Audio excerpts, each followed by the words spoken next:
രഘുവേ എടുക്കട്ടെ ഒരെണ്ണം. സർക്കാർ മുദ്രയുള്ളതാ, വില കുറവ്, വീര്യം കൂടിയത്. വേണ്ട, നിനക്ക് ബ്രാൻഡഡ് അല്ലേ പറ്റൂ.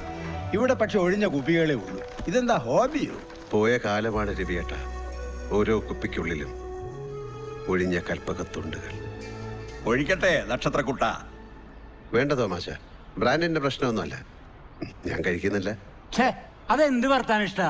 ഇന്ന് കഴിച്ചില്ല പിന്നെ എന്നടാ കഴിക്കുക? വേണ്ടാന്ന് വെച്ചു, അത്ര തന്നെ. നിർബന്ധിക്കണ്ട, അറിയാലോ എന്നെ. ഇവിടെ നിലത്ത് കിടന്നിട്ടല്ലേ അവൻ. രവിയേട്ട, സുഹൃത്തുക്കളെ മരണത്തിൽ മാത്രം തമ്മിൽ കാണുന്നവരായിരിക്കുന്നു നമ്മള്. ഇനി ആരുടെ ചാവനാ മാഷേ? അവൻ ചത്തപ്പോ നികത്താനാവാത്ത നഷ്ടം വിലപിക്കാനോ ആകാശത്തേക്ക് വെടിവെക്കാനോ ഒരു രാഷ്ട്രീയക്കാരെയും മന്ത്രിമാരെയും ഞാൻ കണ്ടില്ല.